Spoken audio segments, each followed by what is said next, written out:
Welcome to MJ Tabletop Creations and Games, folks. I want to address some questions that some followers had on tinfoil and some of the things I do with it. And it's great to see the interest in this material. I really, when I started working with it about 4 years ago for terrain, for gaming, I didn't really know where it was going to go, right? I had to do a lot of experimentation and testing and everything else. And works great, really, for certain projects. Now, I'm sure it has its limitations. My trees, for example, are all tinfoil skin, and they're around for about 4 years now. And let's address some of the questions. So, durability. Is tinfoil, how durable is it, right? Well, the trees have lasted 4 years. But the trick is that you use a heavy grade tinfoil. You don't use, it comes in two grades, the thinner kind and then the thicker kind. You use the thicker kind. It's a lot stronger, right? And for terrain pieces like this ruined hovel, I make sure that when I'm coating my foam, because there is a foam skeleton under this, foam, cardboard, craft sticks sometimes, depending on what I want to do, right? If I'm making a ledge of rock, for example, I could add some cardboard to where the minis will stand to make sure that that area is really strong. Now, the skin itself is very durable. It's very strong because it's thick tin foil. As I'm wrapping my foil, one of the tricks is to use small amounts. You first get into these areas here, like the windows. Make sure that foil is very tight. That means you're going to have a lot of seams.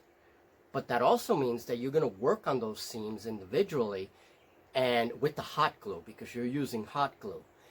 And that's what will strengthen it. As you're wrapping these pieces around, it also double layers in many areas. So it creates a very thick skin. Don't forget that the hot glue beneath the tinfoil also hardens and forms a protective layer underneath. Now, to protect, one of the problems with tinfoil, as someone had asked, and this is question number 2, how do you get paint to stick? Well, I use Rust-Oleum brand paints, which bond to metal and seem to bond to tinfoil very good. But one of the things I do is I coat it with a layer of spray glue. Spray glue, varnish, anything that's adhesive that when it dries hard, will serve. That's before I even add my base coat. Then I add my base coat of black paint, and that adhesive, let it dry with the paint, will help make a much stronger bond between the tinfoil and the paint. So those things, using the Rust-Oleum brand paint or any paint that bonds to metal, it's a little more expensive. It's like $3 or $4 at Walmart. I find that expensive. You're gonna buy 3 or 4 cans, right? So, so that's the issue about the paint. And then next, after I've painted everything, and I only use spray paints. I don't use brush paints. I use my spray paints to do all the highlights. I do the 3 different colors and everything. Angle my paints, use bursts, right? And that gives it the nice highlights. Well, after that, I add craft sands, layers of craft sand in many areas, you know, to give it more of an aesthetic look, especially if it's a ruin. That gets glued on with hot glue. Now, that's the part, if anything is going to come apart, is the craft sand, right? And that's the part that I really work on to make durable, is once the craft sand is hot glued, then I add another layer of glue on the craft sand, because I'm spraying all this, remember, with the spray glue. So when I spray paint everything, that'll really that craft sand's nice and tight, right? And any loose ends I shake, you know, before I spray paint and everything else, make sure everything's shaken. So really, the craft sand's the only thing I worry about coming apart from time to time, you know.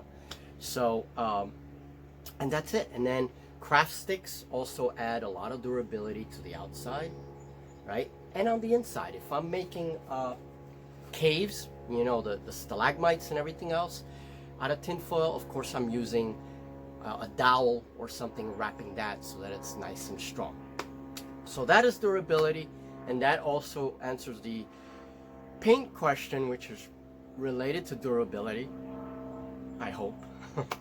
And that's things. Now, I love using tinfoil because of the texture. It makes excellent stone, excellent bark, right? So then another recommendation I have, if you are going to try tinfoil, start small. Start very small. Maybe make a few rocks, right? Some rock formations. I usually, for small pieces of foam, I can wrap that foam in one piece of tinfoil. I don't have to do little pieces. I only do little pieces for the larger objects like buildings, because there's a lot of corners and all this other stuff. And I want to make sure that foil is tight on the skin. That's what helps durability. So for rocks, you just wrap your foil and stick your rocks together with hot glue after they're all right. And then use your craft sand and everything else. Now, one important thing, when you're joining parts, right, this is very important. Like this area here is joined to this one. I don't only use tinfoil, hot glue. It's not just hot glue that's holding this. There is a dowel inside, an anchor point. I stick that dowel in the piece, right? Sharpen it a little, stick it in the piece, and then the other side goes into the other piece. And that really anchors your joints. So you want to do that for everything when you're anchoring stuff. That really strengthens the piece as well. So I hope that helped, folks. I love tinfoil. This week you're going to see trees and hills, and not just tinfoil. I'm going to add other kinds of materials that I use, and bet you'll never guess what this hill is made of. We're going to talk about some new materials for hills and trees. We're going to look at the different kinds of trees, and so I hope that you can join me. Here is one of the archways that I'm completing for the ruins. We're going to cover that in snow, and then I'll show the pictures of the finished ruins once these pieces are complete. All right, folks, talk soon. Today is starts my gaming weekend, so we're going to talk about Dragon Rampant, which is a rule set, skirmish rule set, and that's coming very soon today, tomorrow, but you'll see videos on that, and hopefully I can get a game in. You'll see a battle report. And very soon, folks, we're talking about Frostgrave, so don't miss that.